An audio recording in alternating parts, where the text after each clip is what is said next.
Hello everyone, my name is Robert Christian, but you can call me Robbie for short, and today I want to discuss my top 10 favorite Pokemon from each color according to their Pokedex entries. In the Generation 3, 5, 6, and 7 games, the Pokedex has the option to search for Pokemon by their color. While this search option isn't available in Pokémon Sword and Shield, every Pokemon is still categorized in their internal data. I'm not making a top 10 list for each Pokedex color entry because that would be a really long video. What I'm actually doing is picking my favorite Pokemon from each color and making that list the top 10. Number 10 is my favorite red Pokemon, Talonflame. With every new generation came a new set of bird Pokemon appearing in the first routes of the game, such as the Pidgey line in Kanto and the Starly line in Sinnoh. During the first 5 generations, all these Pokemon were normal flying, until the 6th generation came around.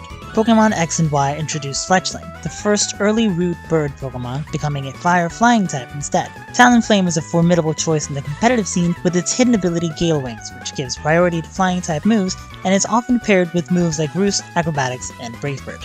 Talonflame can also learn Fly, and have the ability Flame Body, which made it the perfect breeding companion for Pokemon X and Y. I spent tons of hours flying back and forth between the Pokemon daycare and circling the Lumiose Tower to hatch eggs, and I'm sure I wasn't the only one.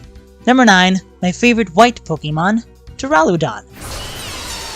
I fell in love with Duraludon from the minute Game Freak started announcing new Pokemon for Sword and Shield.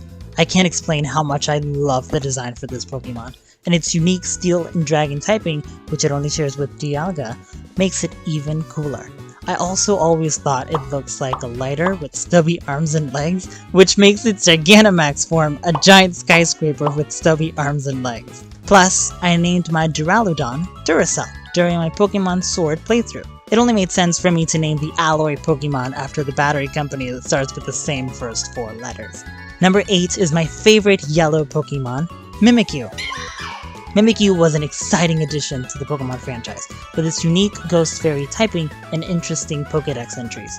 There was a scientist who peeked under Mimikyu's old rag in the name of research. The scientist died of a mysterious disease, reads the Pokédex entry for Pokemon Shield. That's eerie, and there's a little nod to that in the Pokemon anime too.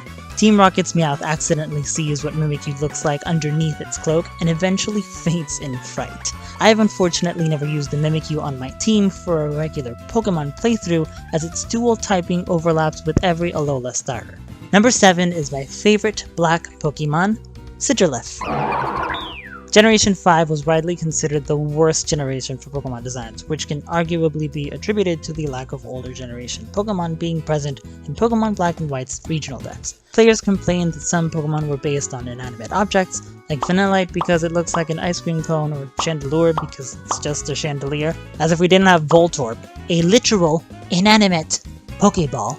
But one of the cooler designs in my opinion to come out of this generation is Sigilyph. Sigilyph is a pretty underrated Pokemon that's really used in competitive play, presumably because its base stat total of 490 does not compare to more commonly used mons. Being one of my favorite Pokemon, it's a shame that it's only found in Egypt and Pokemon Go, but you can find one in New Pokemon Snap. I mean, look at these bomb photos! Next up is number 6, my favorite brown Pokemon, Aegislash. Since I was younger, I would speculate about what a Ghost and Steel type would be. At the time, Steel was still resistant to Dark and Ghost, which would have only made it weak to Fire and Ground. To counter that ground type weakness, I imagined this Pokemon having Levitate, meaning it would solely be weak to Fire. It also meant it would be immune to 4 types! Aegislash is already immune to 3 types, Normal, Fighting, and Poison. With its amazing stats, adding a 4th immunity would make it overpowered, so I'm glad that's not the case. Even so, I still appreciate that Aegislash is a unique and intimidating Pokemon. Number 5 on the list is my favorite gray Pokemon, Castform! Bit of a controversial choice, I guess, but what can I say? It's cute! Most Castform haters say it looks like it has boobies, but it doesn't have boobies, you 5-year-old. It's supposed to represent a water molecule.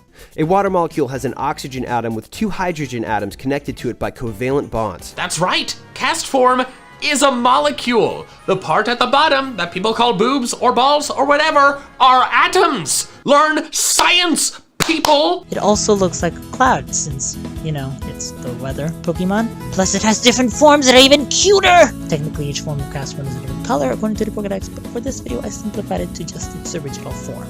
Number 4 is my favorite green Pokemon, Charjabug.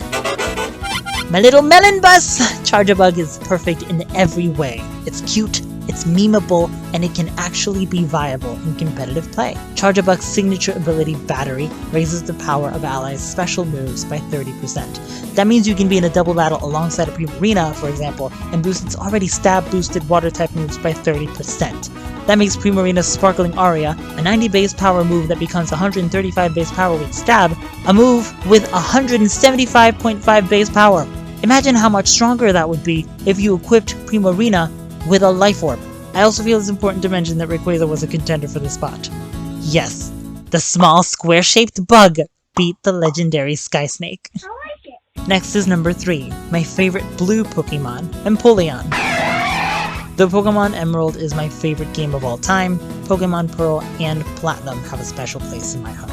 Cue the nostalgia waterworks because Pokemon Brilliant Diamond and Shining Pearl are coming out soon, and that large amount of nostalgia plays a huge role in this placement. I would play and battle against my friends almost every recess in middle school, and in those Pokemon battles, Empoleon would almost always be present. We weren't supposed to bring our Nintendo DS's to school, but we weren't using them in class, and we weren't getting into trouble, so the faculty didn't actually care. Empoleon's royal presence and water steel typing make it my all-time favorite starter Pokemon. Before we get to my top pick, number 2 is my favorite pink Pokemon, Sylveon. Fairy-type Pokemon are typically cute yet imposing, just like Sylveon. Before, my favorite evolution was Espeon, which I mostly associate with playing Pokemon Coliseum as a kid, but I never felt as much of a genuine connection to its design as I do with Sylveon. It's colorful, it's novel, and it's pretty amazing in battle.